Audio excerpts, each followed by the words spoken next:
চুপ, ভিডিওটা করে নেই, দিচ্ছি।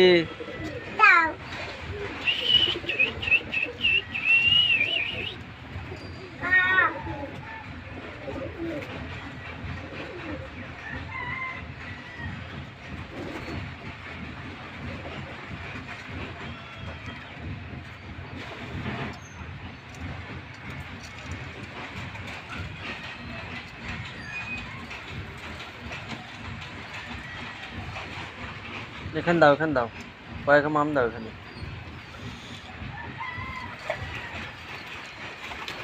তো বিয়াস, এই হলো আমার টেডি কবুতর। একটা কান্টিওয়ালা টেডি কবুতর আছে, একটা ওমান টেডি কবুতর আছে। তো ভালো লাগলে লাইক কমেন্ট শেয়ার করবেন, চ্যানেলটার মতন হলে সাবস্ক্রাইবার করে দেবে।